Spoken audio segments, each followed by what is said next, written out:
Good afternoon, guys. Chef RedBeard here with Dherbs Kitchen, and today we'll be doing kitchen hacks.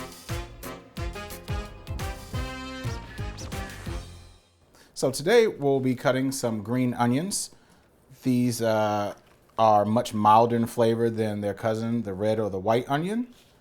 These can be used for a bevy of things, for garnishes, salad dressings, for salads. So I'll show you a few steps in how to cut these and prepare in different ways, and then what we can do with the waste or the trimmings after to regrow our green onions. So here we have the root and the tip. We're going to cut about 3/4 of a way down just so we can have all the root left. So what we'll do with the root, still grows clearly out the ground, grows up. We're going to put this in some water, just some regular tap water, and it's going to regenerate so we can have more green onion to use in the future. So I have just a little mason jar here and some wooden pick. I'm just going to slide that through the middle of our green onions.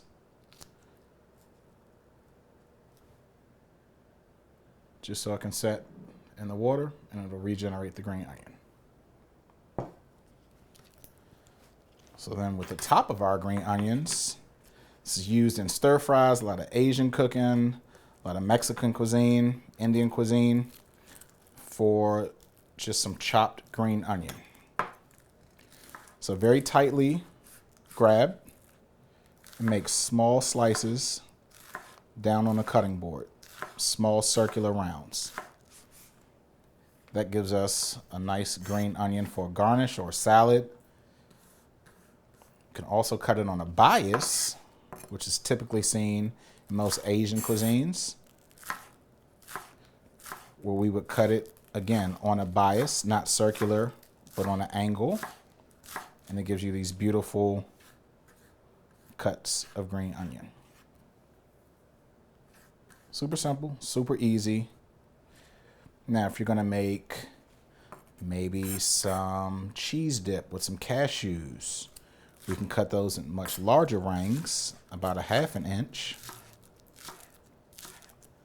for some pop. Green onion, 4 different ways.